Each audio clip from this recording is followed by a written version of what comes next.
So we finally have the WebKit exploits released, and this is one that has been highly anticipated for a while because we had heard that there was a WebKit exploit in development. I did warn that, take things with a grain of salt because 9 times out of 10, most of these WebKit vulnerabilities never go anywhere.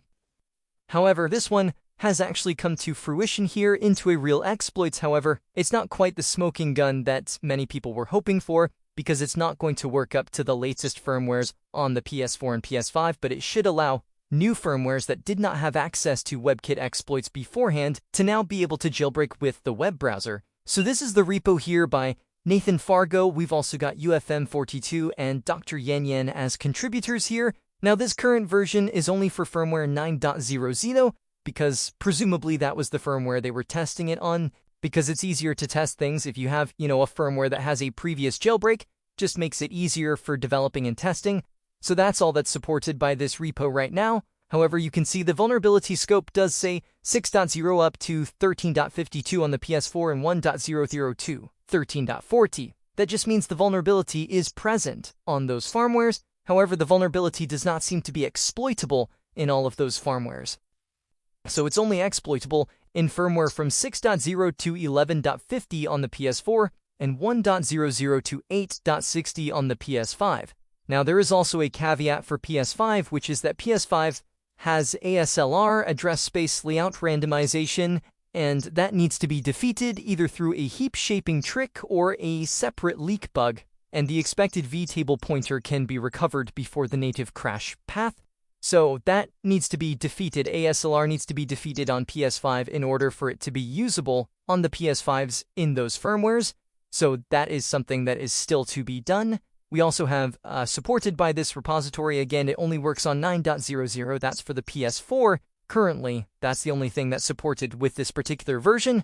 So it says newer WebKit versions on PS4 11.5x, so firmwares above 11.50 to the latest firmware, and PS5s on 9.00 to the latest firmware redesigned the CSSFontFace getSet property handling and introduced a M properties or CSS connection. Because of this and other layout changes, the M feature setting read/write primitive used by this repository is no longer usable on firmware versions above the ranges listed here. And again, on PlayStation 5, vtable checks and WebKit ASLR prevent this repository's chain from working unless a separate ASLR defeat and vtable recovery workaround is found. So it requires a separate ASLR defeat method for PS5s in order to get it to work on the PlayStation 5. So yes, we have a new WebKit exploit, but there are significant caveats, as it's going to work on PS4 at least up to 11.50 it seems, which is great because if I'm not mistaken, I'm pretty sure the previous WebKit exploit only works up to firmware 9.60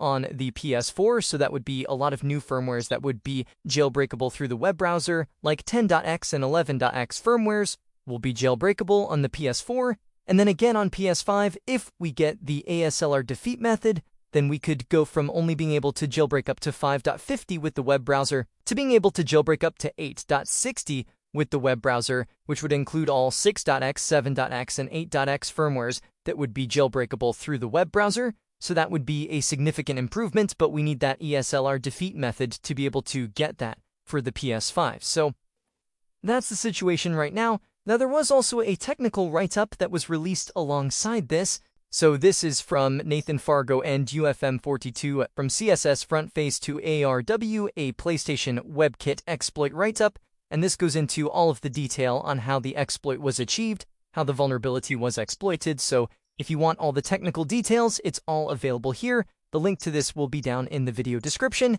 But of course, once you load the exploit successfully, you should get something that looks like this, showing use after free achieved, an achieved arbitrary read-write at the bottom. When it has been loaded successfully, if you want to get this running on your console, you can of course go to the code here and download it as a zip file, although it only works on firmware 9.00 for now for testing. Then you just extract that folder to your computer, you open it up, then just right-click in the location of your host file and open in terminal, or you can just open up a command prompt window and navigate to this location with the host file. And then we simply want to type in Python -- version. To make sure you have Python installed, if it comes up with a version of Python, then you do have it installed. Otherwise, you'll have to go to the Microsoft Store and install Python. and then we can type in python host.py, and that will simply run the web server, which is now hosting the exploit on your computer, and you can then access it on your console. But you would essentially just go onto the internet browser and then simply head to HTTPS. Make sure you put in HTTPS:// the IP address of your computer with :443 at the end. So then we just press R2 to head to the site where we have the directory listing, and we can select the public folder, and then that should initiate the exploit there. And then we just wait a few seconds. It only takes a couple of seconds there, and you can see the exploit is now loaded. We have the userland exploit use after free achieved.